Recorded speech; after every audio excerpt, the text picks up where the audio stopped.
یہ میں کہاں آ گئی؟ یہ تو کوئی بہت خوبصورت جگہ ہے، جنت کی طرح۔ ایسی جگہ تو میں نے زندگی میں کبھی نہیں دیکھی، اتنی ٹھنڈی اور خوشبودار ہوا۔ ارے یہ تو کوئی لائبریری ہے، اتنی خوبصورت لائبریری۔ یہ جگہ تو بہت خوبصورت ہے۔ یہ کتنی خوبصورت کتابیں ہیں، مجھے ضرور ان کتابوں کو پڑھنا چاہیے۔ میں نے ایک کتاب اٹھائی، میں یہ دیکھ کر حیران رہ گئی، وہاں تو ہر کتاب پر میرا نام لکھا تھا۔ میں نے ایک کتاب ڈرتے ہوئے کھولی، اس پر لکھا تھا وہ جھوٹ جو میں نے زندگی میں بولے وہ سب اس کتاب میں درج تھے۔ میں نے ڈرتے ہوئے دوسری کتاب کھولی، اس میں لکھا تھا غیبت جو میں نے زندگی میں دوسروں کی۔ میرے تو پسینے ہی چھوٹ گئے، یہ تو میرا نامہ اعمال تھا، جو کچھ میں نے زندگی میں کیا وہ سب کسی فلم کی طرح ریکارڈ تھا اور ان کتابوں میں موجود تھا۔ میں نے ایک اور کتاب اٹھائی جس میں درج تھا میرا حسن و سلوک جو میرے والدین اور دوسروں کے ساتھ رہا، وہ سنہری حروف میں درج تھا۔ میں نے سکھ کا سانس لیا، میری آنکھوں سے آنسو رواں ہو گئے۔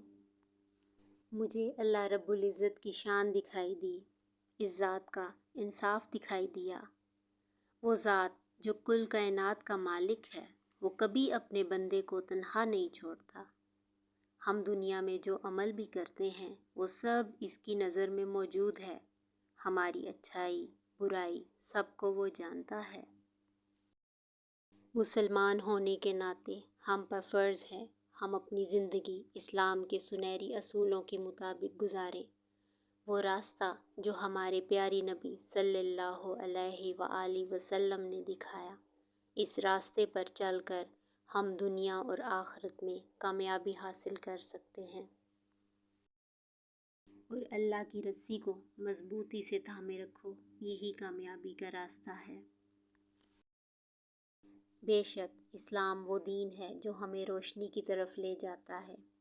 آج دنیا میں ہم مسلمان اگر کمزور ہیں تو اس کی وجہ اسلام سے دوری ہے، ہم نے اسلام کی تعلیمات کو بھلا دیا ہے۔ آج دنیا میں ہم جو عمل کریں گے اس کا پھل آخرت میں پائیں گے۔ اس بات کا عہد کرنا ہے کہ ہم نے اپنی زندگی اسلام کے سنہرے اصولوں کے مطابق گزارنی ہے۔